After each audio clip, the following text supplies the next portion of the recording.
It's rather typical to despise our siblings occasionally. They can be a real pain, but we always forgive them and move on because that's what family does, right? The true crime tale of Claire Miller is the subject case for this video, and it is a very unsettling one. Claire Miller allegedly murdered her wheelchair-bound older sister in order to attract attention on TikTok. TikTok is a fun and creative social media app that millions of people use to idly scroll through unlimited amounts of short videos, ideal for people looking for distraction. Videos typically feature choreographed dancers, goofy point of views, and countless memes. However, occasionally darker things do find their way into the TikTok universe. Claire Elena Miller was born in 2007 in Lancaster, Pennsylvania, to loving parents Mark and Marie Miller. Claire also has a 19-year-old sister named Helen Miller who has cerebral palsy. She was frequently reliant on others for assistance and spent much of her life in a wheelchair. Her father, Mark Miller, provided a good life for the family. Claire and Helen attended Lancaster County Day School, which is one of Pennsylvania's most prestigious institutions. Mark made every effort to provide his daughters the best upbringing he could. Claire's outlandish behavior, on the other hand, caught him off guard. The bond between Claire and Helen was strong. Claire always took care of her older sister, going with her to doctor's visits and making sure she was never left alone during trying times. Claire was in the 9th grade and had a sizable TikTok following before committing her horrible murder. Over a dozen videos of Miller lip-syncing were shown to her 22,000 followers. Claire also impersonated many anime characters online while using the handle Spirits and Such Consulting. Helen even appeared in the background of some of Claire's TikToks along with their dad. So the night of February 21st, 2021, the Miller family said their goodnights and walked to their separate bedrooms. It seemed to be a typical Sunday evening. It is unknown how long Claire Miller had intended to kill her sister, if at all, but at around 1 in the morning, she snuck into Helen's bedroom, brandishing a kitchen knife. Miller repeatedly stabbed Helen in the neck before covering her face with a pillow. She informed the Manheim Township emergency dispatcher that she had slain her sister when she dialed 911 at 1:08 a.m. Within 5 minutes, police were at the 1500 block of Clayton Road, where they saw Miller waiting outside for them, washing the blood off of her hands in the snow. They saw that she had blood all over her pants too, and she just kept saying, quote, "I stabbed my sister," over and over again. Claire's parents were sound asleep and had no idea what was going on. She then directed the police to her sister's room, where they found Helen dead on the scene.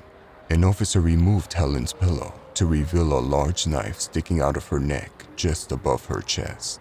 The police attempted to revive Helen, but it was too late. Police confirmed Helen Miller's demise at 4:45 a.m. With blood all throughout, it looked like something from a crime film. Claire Miller, the young TikToker, showed no sign of regret or sorrow for what she had done to her sister. Claire therefore gained a lot of TikTok followers as the news spread. Despite the fact that internet users on Twitter and other social media platforms came up with absurd notions about the case, numerous theories about it were later formed as a consequence of deeper investigation into the case. Some thought that she was jealous of her older sister, while others thought that she was simply worn out from taking care of her disabled sister. Whatever the circumstances, this event is, without a doubt, horrible. Officers from Lancaster immediately took Claire into custody, where she was questioned to make sure her statements weren't coerced. The same day of Helen's death, Claire was charged with 1 count of homicide. The parents were shocked to lose another daughter to mental illness after losing one daughter to death. On the other hand, justifications can never be used to excuse a crime as terrible as murder. Since homicide is not seen as a delinquent act in the state of Pennsylvania, Claire's criminal homicide charge disqualifies her from being released on bail and forces her to stand trial as an adult. This opens up a variety of terrifying possibilities for Claire if she is found guilty because she is being tried as an adult, which means the state will completely disregard her age. If she is found guilty, she will be condemned to life in prison or may possibly face the death penalty. Miller was supposed to be arraigned on May 14th, but she renounced that privilege as well and entered a not guilty plea. Later, her attorney filed a notice for a prospective insanity defense and asked for a hearing to transfer Miller's homicide trial to juvenile court, which places more of an emphasis on rehabilitation. In the wake of the tragedy, her school district released a statement of sorrow, but nothing could compare to Mark and Marie Miller's agony. There is absolutely no way for people who reacted to the horrifying event to comprehend what the parents who lost both of their children in one night must be going through. Unsettlingly, when the murder became widely known, Miller's TikTok audience grew by about 11,000, and her final post received millions of views before TikTok entirely removed her account.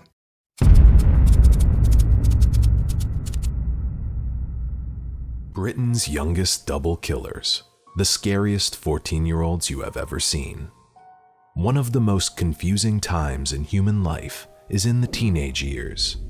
It is a very delicate time, and some kids have made some gut-wrenching decisions to the extreme during this stage.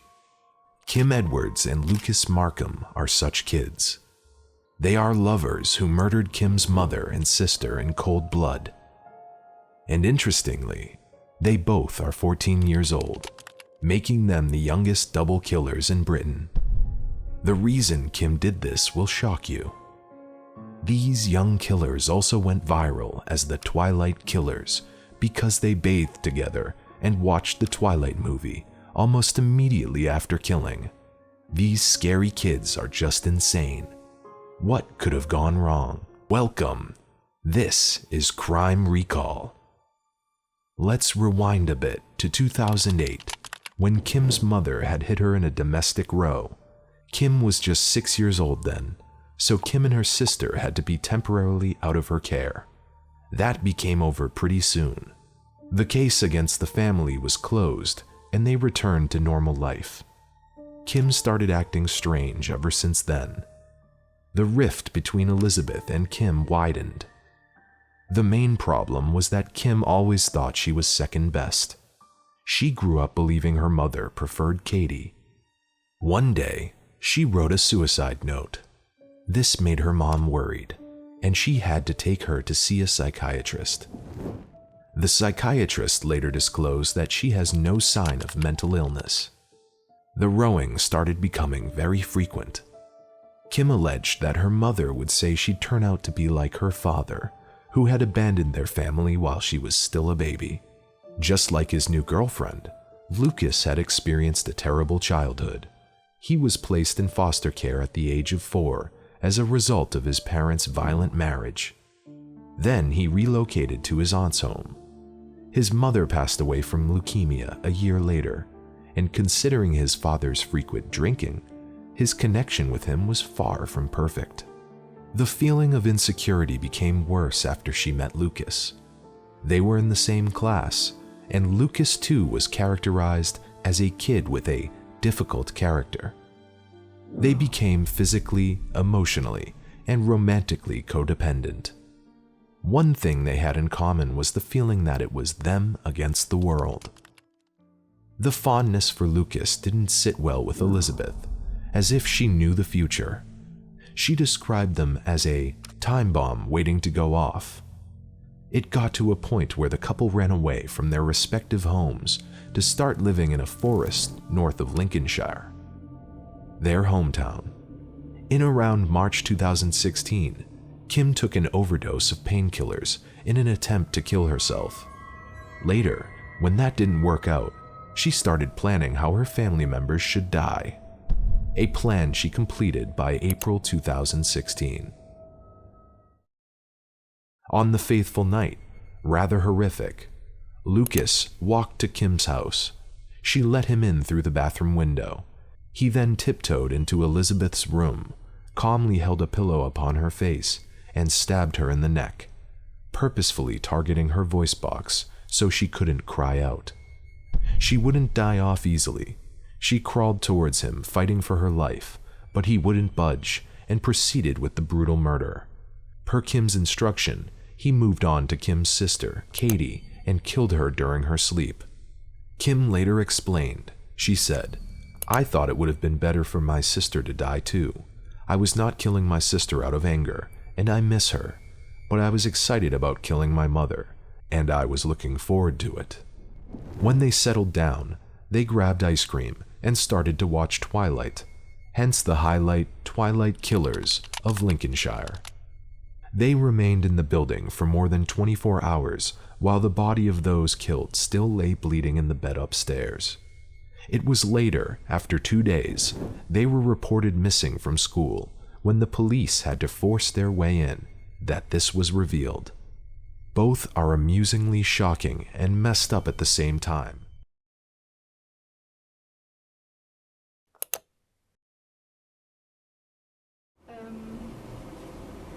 I went into the room to see what was going on because I heard noises and stuff. He was on top of with a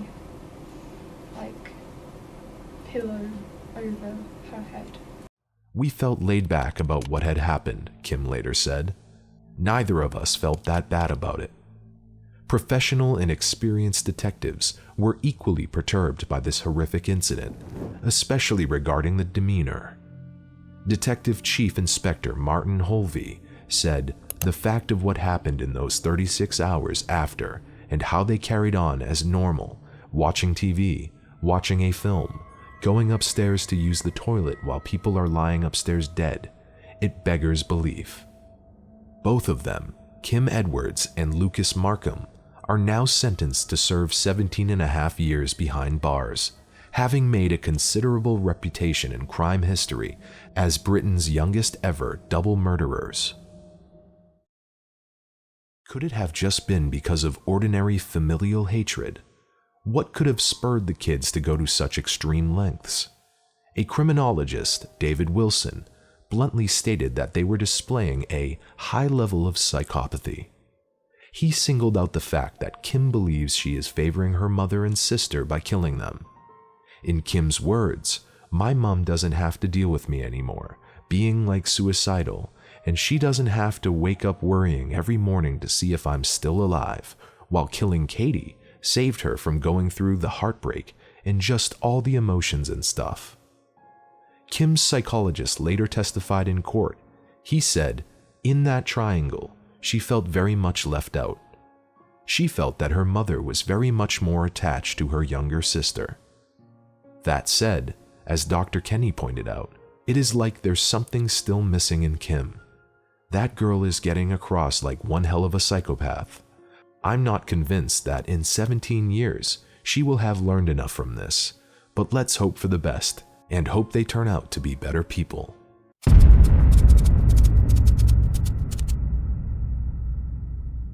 The Bever Family Murders, the brothers that stabbed their family 140 times. On July 22, 2015, Robert and Michael Bever of the Bever family started a murdering spree inside their home, motivated by the shootings at Columbine High School and the Aurora Theater. These brothers killed their family as part of the mass murder plot and sought fame for their horrendous deeds. The Bever Family. The Bever family lived in Broken Arrow, Oklahoma, at 709 Magnolia Court. Broken Arrow is Oklahoma's 4th largest city, known for the Rose District family markets, the Military History Museum, and numerous more attractions. When David Bever and April initially met, they were both quite young. When April was 15, in 1987, the two got married and went on to have 7 children together. An IT expert, David Bever was 54 years old. He was characterized by his coworkers as being reclusive, alone, and uncommunicative. 45-year-old April Bever raised her 7 kids entirely at home. She was regarded as being reserved and very devoted to her kids. The 7 kids are Victoria, 2 years old, Michael, 16, Crystal, 13, Daniel, 12, and Robert, 18. The 7 Bever kids were all homeschooled. The kids weren't permitted to play outside with the neighbors' kids or take part in any other activities, so they stayed with each other instead. April and Daniel made the choice to keep their kids away from everyone. Neighbors claim they've never seen the kids. The neighbors didn't even discover the children's identities until the medical examiner disclosed them. Robert was the only member of the family that went to school. Due to reports of molestation, his parents made the decision to have him removed. Security cameras were put in every room of the house, allowing David to monitor everything. Despite David and April's best efforts to protect their kids from everything, they had access to the internet. April used to post on Reddit about her experiences as a mother and how life was at home. She would post on Reddit about the 3 words she would use to characterize herself, such as her love of Christmas, the fact that she married at the age of 15, and her decision to have 7 children, all of whom she adored. Her post appeared to be typical and ordinary. Robert and Michael. Robert, the eldest child, uploaded videos to his YouTube channel about his new haircut, numerous skits, and Minecraft. His innocent interest then quickly became evil. He became fascinated by mass murderers, serial killers, and shooters. He intended to commit the same atrocities as those committed in the 1999 Columbine school shooting and the 2012 Aurora Theater shooting. Robert's interest quickly morphed into Michael's interest. The brothers watched the film Rampage, which is about a man who kills people because the world is overcrowded. The brothers believed they could do it better, and they planned to murder 50 people for the sake of glory. They planned to kill as many people as they could while traveling from Oklahoma to Washington State. While working at a Christian call center, Robert started saving money to purchase body armor and weapons. They bought knives, face masks, and bulletproof jackets. Their sister, Crystal, found the items the brothers had purchased in their room and felt it was strange. Her parents were informed, but they made no move to investigate. Then they'd go online and buy firearms and ammo, but they couldn't have the guns delivered to their house, only to a gun store, and they had to be 21 to pick them up. Robert ordered a shipment of 1,000 rounds of ammunition to be delivered to the residence. They didn't want their parents to learn about it or to pick up the order when it came in. As a result, they made the decision to murder their entire family. Because the ammunition was supposed to arrive at the house on July 23rd, Robert and Michael made the decision to murder their family on July 22nd. They intended to wait until everyone was in bed at around midnight before executing everyone with a knife. They also wanted to capture the entire event on video. They planned to produce 2 separate videos, one of which they would provide to the police that would show the killings and the bodies. The second video, intended for the general public, wouldn't show any bodies or any graphic details. It would just talk about the murders.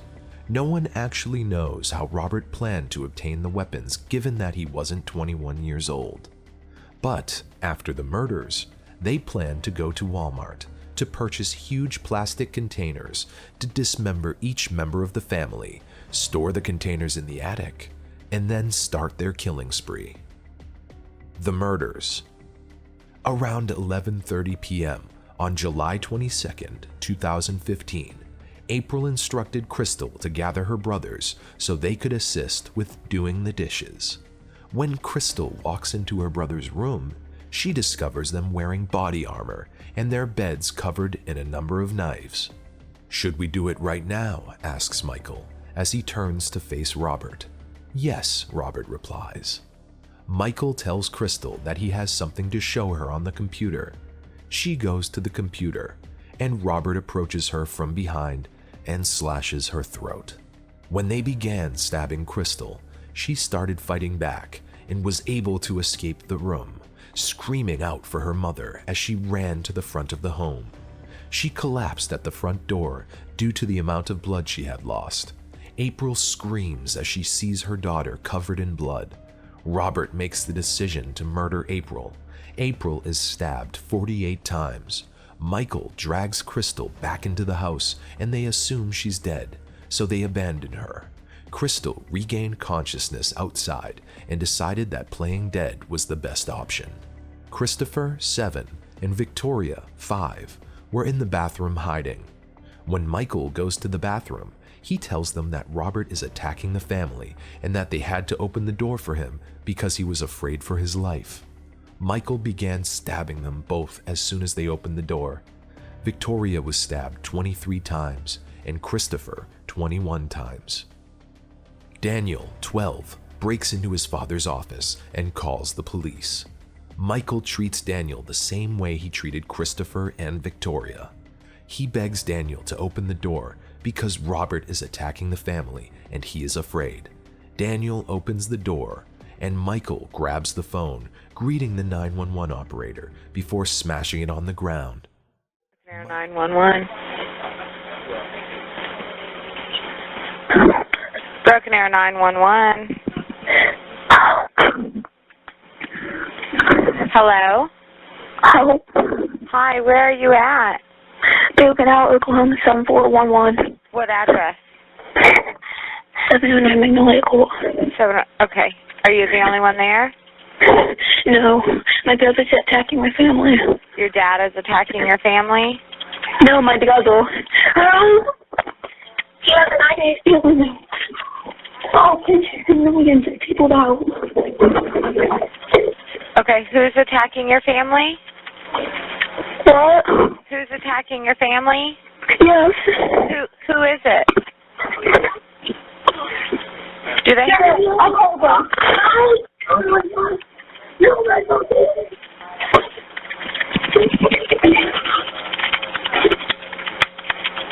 Are you there? Hello? Hi, what's going on there? What's going on there? Hello? Hello?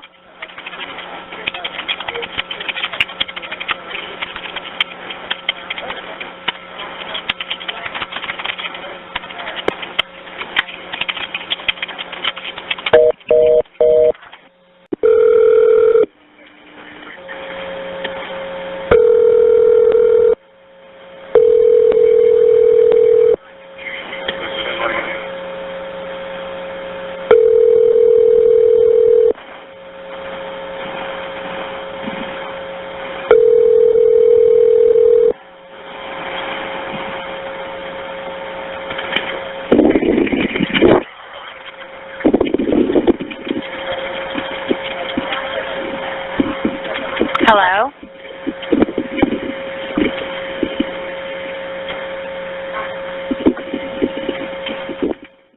Michael turns to his brother and says, "He's all yours," and Robert stabs him 21 times.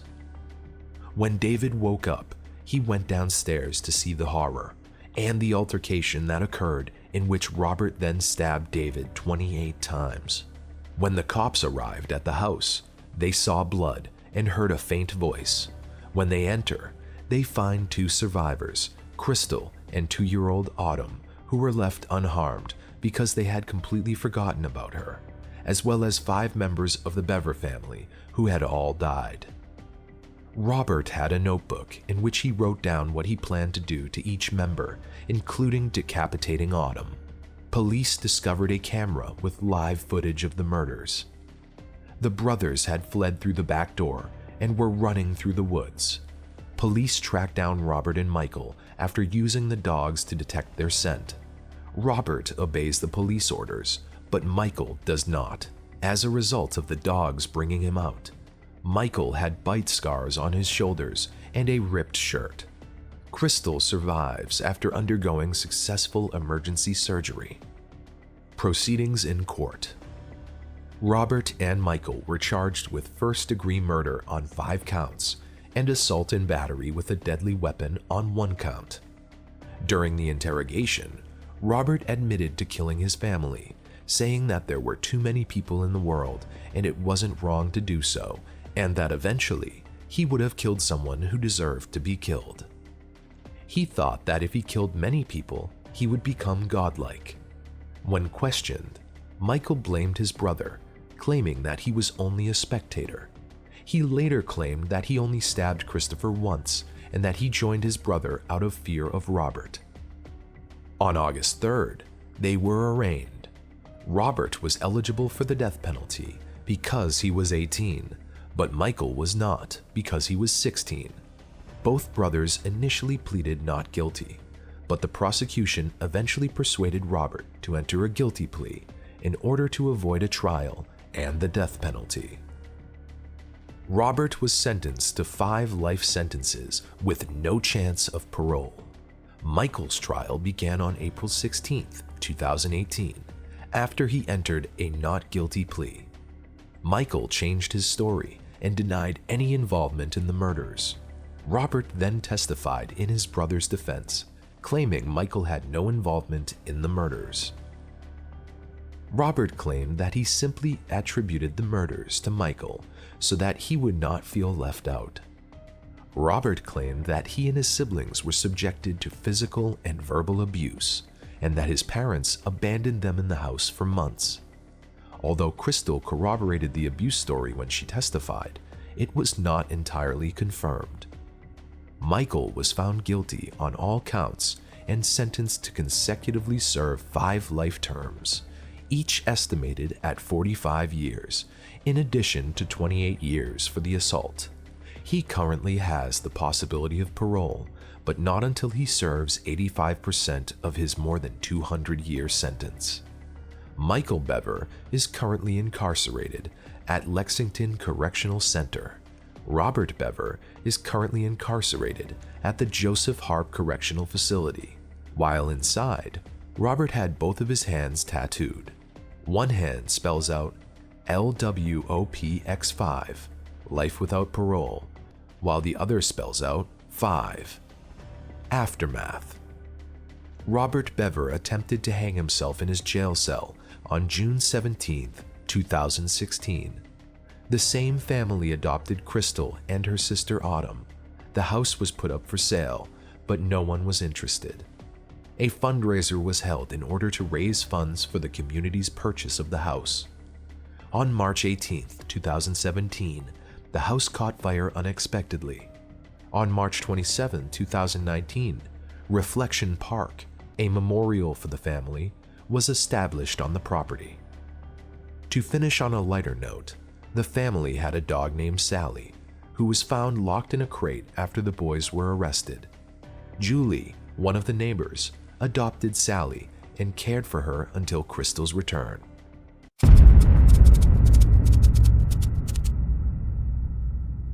The Case of Lacey Fletcher. The horrific story of a Louisiana woman who was left on the couch for 12 years, decomposing and melting. Lacey Fletcher, 36, lived in Slaughter, Louisiana, with her parents, Sheila Fletcher, 64, and Clay Fletcher, 65. Slaughter, Louisiana, is approximately 30 minutes from Baton Rouge, the state capital. The town, founded in 1889, was named after the landowners, brothers Will and Joe Slaughter. Lacey Fletcher was her parents' only child. Clay and Sheila Fletcher were well known in the community, and they went to church every Sunday. Clay was a member of the town's planning and zoning committee, as well as the Baton Rouge Civil War Roundtable, a nonprofit organization. Sheila worked as an assistant for the city prosecutor. Lacey was diagnosed with autism and social anxiety when she was younger. She had friends and was very active in school. She was a member of the volleyball team and a sociable person. On January 3, 2022, Sheila calls the police to report that their 36-year-old daughter Lacey is not breathing and that they require emergency services. Sheila told the authorities over the phone that she and her husband went away for the weekend and returned to find Lacey unresponsive on the couch. Dr. Ewell Bickham, the medical examiner who was contacted by authorities, stated, "I opened the door. I entered the house. There was an odor, a stench. Feces, fecal matter, and urine are all examples of waste. You couldn't keep your mouth shut." They examine the couch in the house and discover a badly decomposed body sinking into it. The body was identified as Lacey Fletcher. According to authorities at the crime scene, she was so decomposed on the couch that she appeared to have melted into it. Lacey's body was mostly naked, and she had several sores, ulcers, and insect bites. She had maggots, urine, and feces all over her body when she was discovered. The couch cushions had rotted, and the foam beneath her had been ripped open. The decomposition level of her body and the couch indicated that her body had been there for a very long time, according to authorities.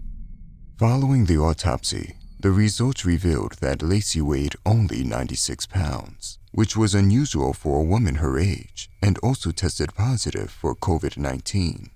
The autopsy revealed that, while she could have died from a variety of causes, severe malnutrition and starvation were most likely to blame. She had bone infections and ulcers, which led to sepsis. Sepsis, according to the CDC, is the body's response to a potentially fatal infection.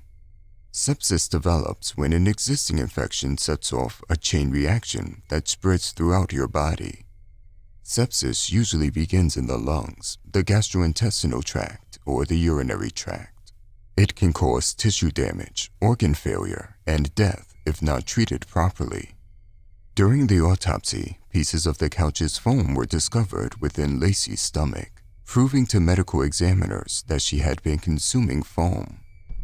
Lacey Fletcher had been neglected for 12 years while lying on the couch, according to the autopsy. Lacey's death was then ruled a homicide, and an investigation was launched. There have been allegations that Lacey had the neurological disorder locked-in syndrome, which causes a person to be completely paralyzed except for their eyes. But this is just speculation and not 100% confirmed.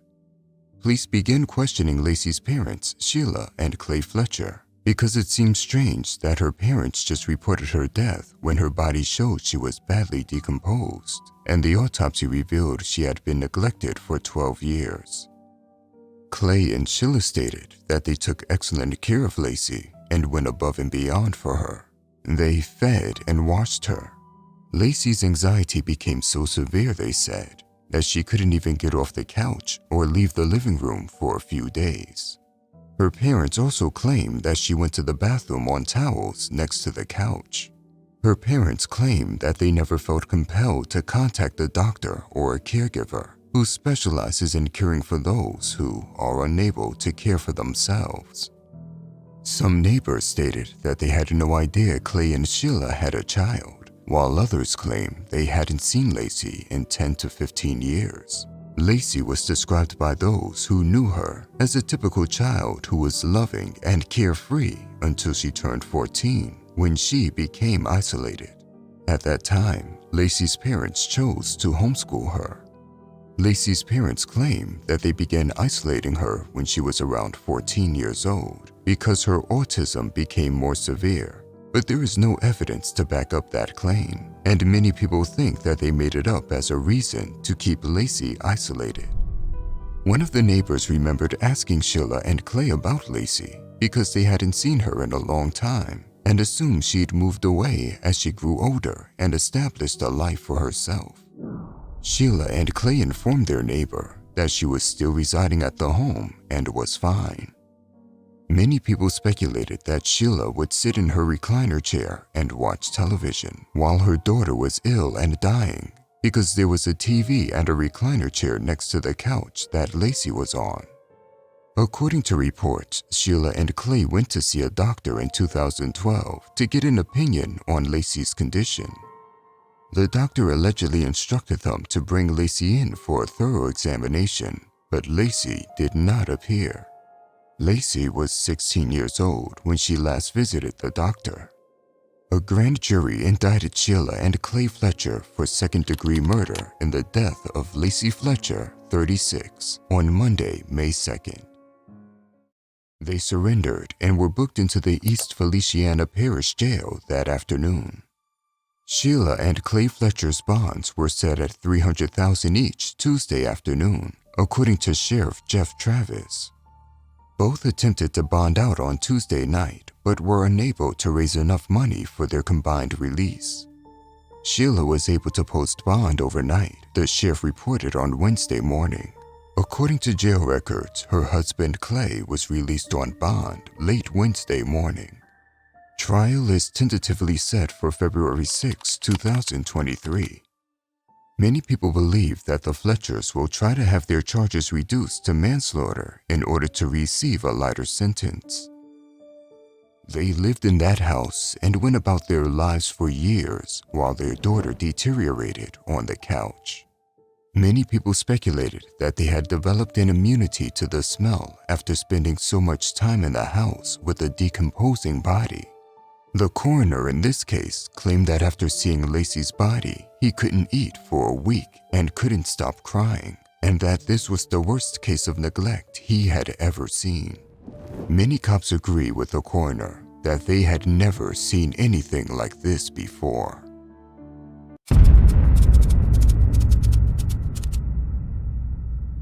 Saturday, August 12, 2014, began like any other day on Indonesia's Bali Island. Guests from all over the world were enjoying the luxury services at the exclusive St. Regis Bali Resort in Nusa Dua, including fine dining, a full spa, 24-hour butler service, a swimmable saltwater lagoon, and a private beach. Rooms at the St. Regis range in price from $500 to $8,000 per night, making it one of the most expensive on the island. Travelers staying at the St. Regis can expect the best service and one of the most luxurious experiences in Bali. Taxis are a common sight in front of the resort at all hours of the day due to its popularity. The 12th of August was no exception. On that Saturday, a young couple flagged down a taxi and then informed the driver that they needed to return inside for a moment after placing their suitcase in the trunk and a couple of other bags in the back seat. The driver eagerly awaited their return, assuming they still needed to check out of the resort to pick up some more luggage. But he quickly realized that wasn't going to happen. The minutes ticked away, first 15 minutes, then half an hour, and finally an hour. The driver had had enough after nearly 2 hours since the couple had left. He went to the reception desk and spoke with a couple of employees, learning the couple's room number. When the driver and the resort employees went to check on them, they found the room empty. The couple had vanished. The taxi driver, with no other options, returned to his car, growing increasingly frustrated with the situation. Apparently, the resort's security guards took a closer look at the suitcase inside the trunk at this point and noticed something odd. The suitcase was splattered with blood-red stains. Given that the bag's owners had mysteriously vanished, the security guards advised the taxi driver to take it straight to the police station. The driver agreed. He didn't want to find out what was inside the bag on his own. When the officers at the station opened the suitcase, they discovered something horrifying. The bag contained the half-naked and badly beaten body of an adult female. Section 1. Investigation. Sheila Von Weiss Mack, 62, an American tourist, was quickly identified as the victim. Sheila had traveled to Bali from Chicago, where she had lived for many years in the affluent suburb of Oak Park with her highly regarded jazz and classical composer husband, James L. Mack. James had been dead for over a decade by the time Sheila's body was discovered inside the suitcase. James injured his foot on a Royal Caribbean Mediterranean cruise in 2001. Due to insufficient medical treatment, the injury resulted in partial paralysis and a lengthy lawsuit against Royal Caribbean. James never got to see how the case was resolved because he died on August 9, 2006, at the age of 76, from a pulmonary embolism while on vacation in Greece. It took another 5 years for the parties to reach an agreement. Sheila was awarded just over $340,000, with the estate of James Mack receiving $500,000. Sheila was described by those who knew her as a cultured lady and just a lovely person. She had degrees in both business and social work. She was a member of the Caxton Club, a century-old Chicago book club, and had interests such as Asian literature and Wagnerian opera. Sheila moved from Oak Park to a downtown Chicago condo in 2008, following James's death, to be closer to the active arts scene. Many of Sheila's friends hoped that the new beginning would be beneficial to her, and it did for a few years until Sheila was beaten to death inside a suitcase on the Indonesian island of Bali, and no one could figure out why. Sheila had been hit by a blunt object, according to the autopsy, with blows to the face and head. There had been a struggle based on the defensive injuries on Sheila's arms and hands, which included bruises and broken fingers. Needless to say, the couple who had left the suitcase with the poor taxi driver were the first people the police wanted to speak with. The officers discovered something shocking when they went to St. Regis to speak with the employees. Sheila had not come to Bali alone. She had reserved a room for 10 nights with her 18-year-old daughter, Heather. The unexpected didn't stop there. Sheila and Heather were also seen with a third person, a young man, according to the investigators. This person, on the other hand, was not registered in the same room as the Macks, but in a separate one that was later booked with Sheila's credit card. As the plot thickened and neither Heather nor the young man could be found, the police decided to track her cell phone and examine her bank account records, as well as purchases made with Sheila's credit card. The investigators immediately noticed something unusual. Sheila's card had been used to book a separate business class flight to Bali for a man named Tommy Schaefer, Heather's unemployed 21-year-old rapper boyfriend. Were Heather and Tommy the young couple who left the suitcase with Rajana? Thanks to the hotel staff, the Bali police were able to locate Heather and Tommy at a nearby budget hotel about a mile away from the St. Regis, less than 48 hours after Sheila's body was discovered. When the couple checked in without luggage, the employees became suspicious and informed the police of their whereabouts, realizing Heather and Tommy were most likely the two people on the news. The couple was arrested and questioned right away. Heather and Tommy both denied any involvement in Sheila's murder, but they both claimed to know who killed her. According to Heather and Tommy, a gang of robbers attacked them, murdered Sheila, and stuffed her body inside the suitcase. The couple miraculously escaped unharmed and explained that they left St. Regis without speaking to the police because they were afraid the gang would come after them as well. While something like this is not unheard of, the investigators questioned Heather and Tommy's versions of events. They already knew that Sheila and Heather had argued in the lobby of the St. Regis in the early hours of August 12th, the day she was killed. The police had CCTV footage of the argument, as well as witness testimony from people who saw Heather and Tommy place the suitcase in the taxi trunk. So, while the investigators didn't know what Sheila and Heather had been arguing about, they had enough information to formally charge the couple with murder on August 15, 2014. Heather and Tommy were now detained under Indonesian law, and the prosecution would decide whether to press charges. Section 2. Motive. In the days that followed, the police discovered Sheila and Heather didn't have the best mother-daughter relationship. In fact, the police were called to the Mack home 86 times during the family's time in Oak Park. Yes, 86 times between 2004 and 2013.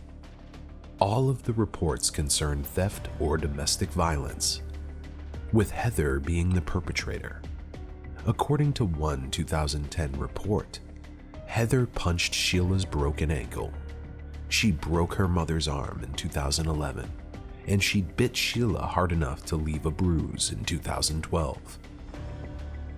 Heather stole money from her mother on several occasions, up to $1,000 at one time. Heather met Tommy Schaefer as a student at Oak Park High School, which exacerbated Sheila and Heather's problems. Sheila didn't approve of the relationship and did everything she could to keep Heather and Tommy apart. Even selling the family home and relocating to the Gold Coast didn't work. Heather reportedly became pregnant twice during their relationship and had abortions both times, with her mother giving her no other choice. Heather was pregnant again when the mother and daughter traveled to Bali, and she was trying to figure out how to tell her mother. Heather's pregnancy was confirmed by Indonesian police on August 20th after they suspected she was lying in order to be deported to the United States. A month later, on September 19th, Heather Mack and Tommy Schaefer apparently realized there was no way out of the situation and changed their story, admitting to the murder of Sheila Von Wise Mack. Sheila became enraged after learning Heather had booked a flight and hotel room for Tommy. According to the couple, Heather's situation worsened when she finally told her mother about the pregnancy after first discussing how to do it with her boyfriend at the beach. Heather and Sheila's argument in the lobby was caused by the news. The fight continued the next morning, and Heather apparently asked Tommy to come to her in her mother's room around 8 a.m. We'll never know what happened next, but Heather and Tommy claimed Sheila threatened to harm the unborn baby with a knife, and Tommy bludgeoned her to death with a decorative glass fruit basket. The couple claims they attempted resuscitation and contacted authorities before hiding the body in the suitcase out of fear. While Heather and Tom's story appears plausible, there was one major flaw. According to Sheila's email exchanges with her friends, she was already aware of her daughter's pregnancy prior to the trip to Bali. On January 14, 2015, Heather and Tommy were charged with premeditated murder. A conviction under Indonesian law could have resulted in the death penalty. Heather changed her statement again before the trial began, insisting she was innocent and petrified for her future and that of her unborn child.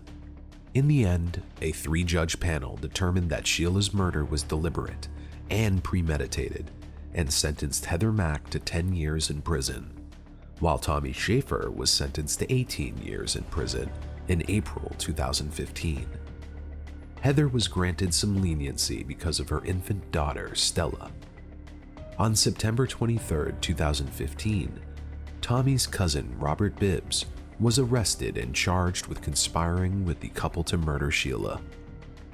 Following a plea bargain, he was sentenced to 9 years in prison on June 2, 2017. Apparently, Robert was aware that Heather had offered her boyfriend $50,000 to assassinate her mother.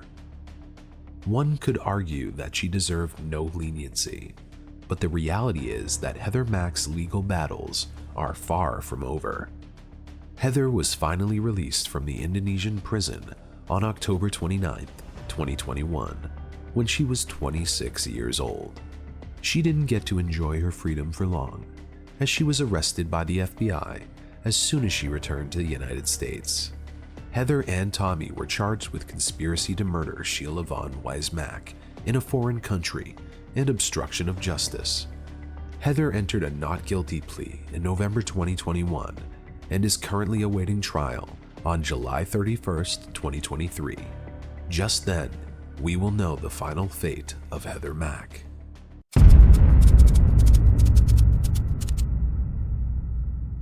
On December 9, 2001, in Durham, North Carolina, a gruesome discovery was made.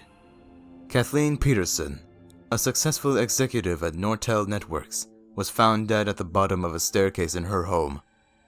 Her husband, Michelle Peterson, called 911 and reported that his wife had fallen down the stairs.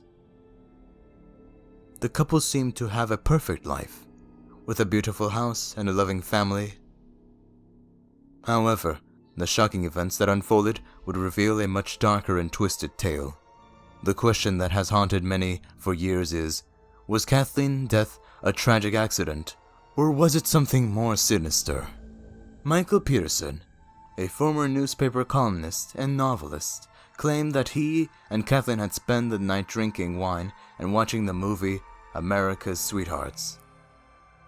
He said that after they went outside to enjoy the weather, Kathleen went back inside to go to bed, and he stayed out to smoke. When he went back inside around 2:30 a.m., he found her unconscious at the bottom of the staircase, covered in blood. When the police arrived at the scene, they found a grisly sight. Kathleen's body was laying in a pool of blood. There was blood splattered on the walls around her.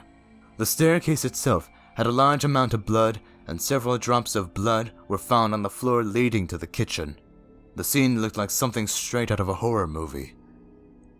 The initial autopsy revealed that Kathleen had sustained severe head injuries, including multiple lacerations and a skull fracture. She had also fractured her thyroid cartilage, which is consistent with strangulation. The blood loss from her head injuries was determined to be the cause of death.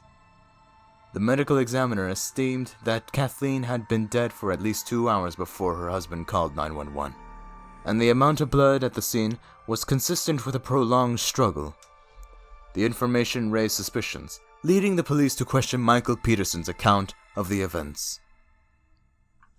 The police began to suspect foul play and started investigating Michael Peterson.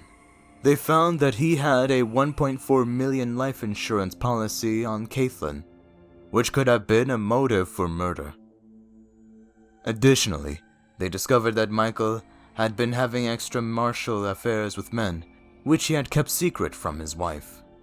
The case took a chilling turn when investigators discovered that Elizabeth Redeliff, a close family friend of the Petersons, had also died at the bottom of a staircase in Germany 17 years earlier. Michael Peterson was the last person to see her alive. The shocking coincidence led investigators to exhume Elizabeth's body for further examination. A new autopsy revealed that she had also suffered severe head injuries, similar to those of Kathleen Peterson. Although her initial cause of death was ruled as a brain hemorrhage, the new examination concluded that she had been murdered. With this eerie connection, Michael Peterson became the prime suspect in both cases. In 2003, Michael Peterson went on trial for the murder of his wife, Kathleen. The prosecution built a strong case using the similarities between the two staircase deaths and the evidence of a staged crime scene. They also brought up Michael's extramarital affairs and the significant life insurance policy as potential motives. The trial was a media circus, with cameras in the courtroom and the public captivated by the twists and turns of the case. One of the most crucial pieces of evidence presented by the prosecution was a bloody shoe print on the back of Kathleen's sweatpants, which matched the sneakers Michael was wearing that night. The defense, on the other hand, argued that Kathleen's death was a tragic accident. They claimed that she had fallen down the stairs after consuming alcohol and Valium, which could have impaired her balance. They also disputed the prosecution's claim that the amount of blood at the scene indicated foul play, suggesting that the blood splatter could be explained by Kathleen's coughing and attempts to get up after the fall. After a lengthy trial, Michael Peterson was found guilty of first-degree murder and sentenced to life in prison, without the possibility of parole. The verdict was controversial, with many people believing that the prosecution had not presented enough evidence to prove beyond a reasonable doubt that Michael had killed his wife. In 2011, Michael Peterson's conviction was overturned due to the discovery of perjury and misconduct by a key prosecution witness, blood splatter analysis Dwayne Deaver. This led to a retrial being ordered. However, in 2017, Michael entered an Alford plea, a type of guilty plea where the defendant maintains their innocence but acknowledges that there is sufficient evidence to convict them. By entering the Alford plea, Michael avoided a second trial and was released from prison, having already served nearly 9 years. He was sentenced to time served and is now a free man, though the controversy surrounding the case remains. Over the years, several theories have emerged regarding Kathleen Peterson's death. Some people believe that an intruder killed her, while others point to the possibility of an owl attack, which could have caused her to lose her balance and fall down the stairs. There are also those who firmly believe that Michael Peterson is guilty and got away with murder. The Staircase Murder case is a story filled with mystery, controversy, and unanswered questions. While Michael Peterson maintains his innocence and has been released from prison, the truth about what happened that fateful night in December 2001 may never be fully uncovered.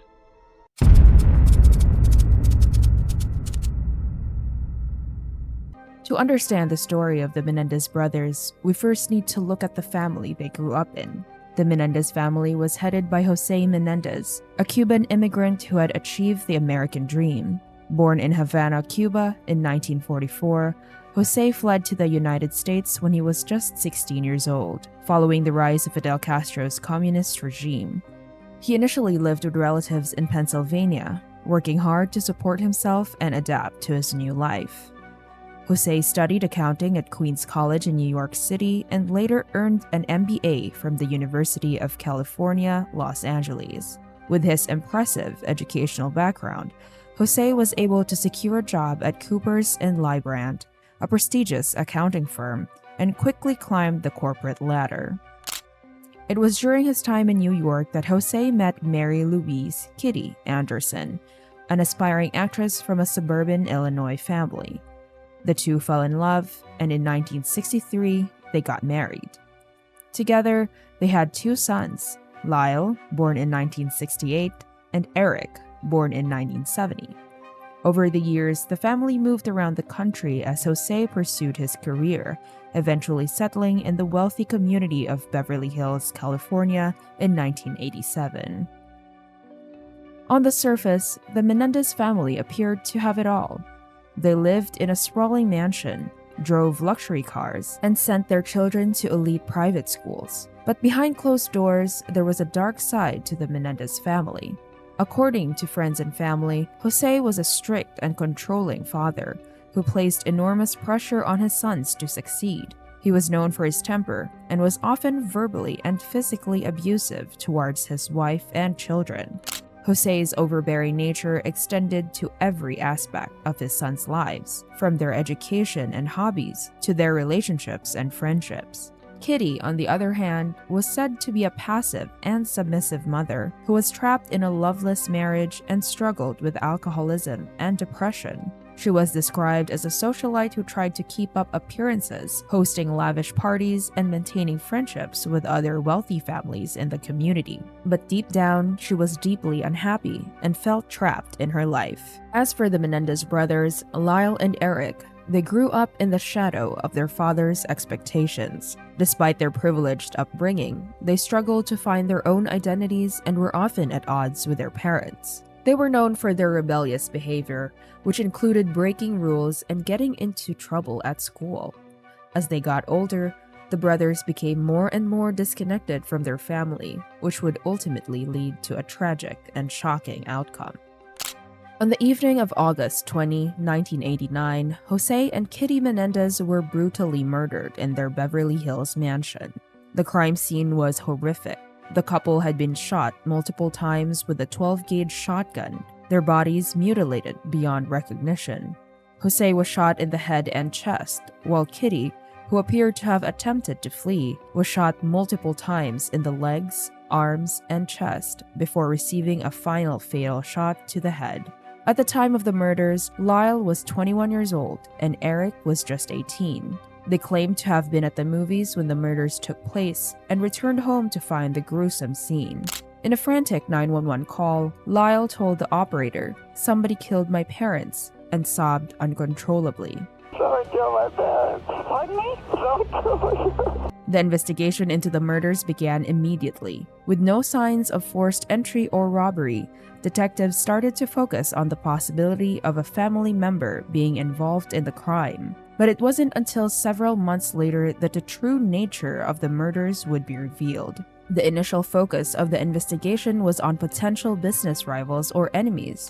But with little progress being made, the authorities began to shift their attention towards the brothers.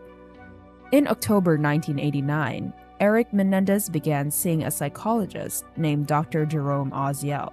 During their therapy sessions, Eric made a shocking confession. He and his brother Lyle had killed their parents. Dr. Oziel's girlfriend at that time, Judalon Smith, overheard the confession and informed the police. This controversial decision to break doctor-patient confidentiality would play a significant role in the case moving forward. As a result, on March 8, 1990, Lyle and Eric Menendez were arrested and charged with the murders of their parents. The brothers were taken into custody separately, Lyle during a traffic stop in Beverly Hills, and Eric, who had been competing in a tennis tournament in Israel upon his return to Los Angeles. The trial of the Menendez brothers began in July 1993 and was one of the first high-profile cases to be broadcast on live television. The nation was captivated by the story of two wealthy, privileged brothers who had brutally killed their own parents. The prosecution, led by Deputy District Attorney Pamela Boznick, argued that the brothers' motive for the murders were simple: greed. They claimed that Lyle and Eric killed their parents in order to inherit their $14 million fortune. The brothers had gone on a lavish spending spree following the murders, buying luxury cars, designer clothes, and even a restaurant. The defense, however, painted a different picture. They argued that the brothers had suffered years of physical, emotional, and sexual abuse at the hands of their parents, and that the murders were a desperate act of self-defense. The trial was filled with shocking revelations, including allegations of incest and claims that Jose had molested both of his sons. The defense attorneys, Leslie Abramson and Jill Lansing, portrayed the brothers as victims who had been pushed to the brink by their abusive parents. The jury was ultimately unable to reach a unanimous verdict, resulting in a mistrial. A second trial began in 1995, this time with the defense focusing solely on the abuse claims. The prosecution, now led by David P. Kahn, remained steadfast in their belief that the brothers had killed their parents out of greed. On March 20, 1996, after a lengthy trial and deliberation, the jury found Lyle and Eric Menendez guilty of first-degree murder and conspiracy to commit murder. They were sentenced to life in prison without the possibility of parole. The verdict was met with mixed reactions. Some believed that justice had been served, while others felt that the brothers had been unfairly vilified by the media and the prosecution. The Menendez brothers maintained that they killed their parents out of fear and desperation, and not for financial gain. The case divided public opinion, with many sympathizing with the brothers' claims of abuse, while others argued that their privileged upbringing and subsequent spending spree showed a callous disregard for their parents' lives. Lyle and Eric Menendez are currently serving their life sentences in separate California prisons. Over the years, they have both expressed remorse for their actions and have attempted to come to terms with the impact their crimes have had on their lives and the lives of those around them. In 2005, Lyle married Rebecca Sneed, a magazine editor, in a prison ceremony. Eric also married in 1999 to Tammy Ruth Sackerman, a woman he met through correspondence while in prison. Both couples have maintained relationships through visits, letters, and phone calls, with their respective wives advocating for their husband's innocence and the possibility of a new trial. Despite their life sentences, the brothers continue to seek new trials and maintain their innocence, hoping that one day they may be able to walk free. They have participated in several interviews and documentaries, sharing their side of the story and reflecting on the events that led to the brutal murders of their parents. In recent years, the Menendez brothers have been reunited within the same prison, allowing them to rebuild their relationship after years of separation. They continue to work on various appeals and maintain hope that they may one day have the chance to present their case once more to a jury. The Menendez brothers case is a chilling reminder of the darkness that can lurk behind even the most picture-perfect family facades. As we reflect on this twisted tale of family, greed, and betrayal, we're reminded that sometimes the most dangerous enemies can be found within our own homes. Thank you for joining us on this journey through the Menendez brothers' story. If you found this case as fascinating as we did, please don't forget to like, share, and subscribe for more true crime content. Until next time, stay safe and keep your loved ones close.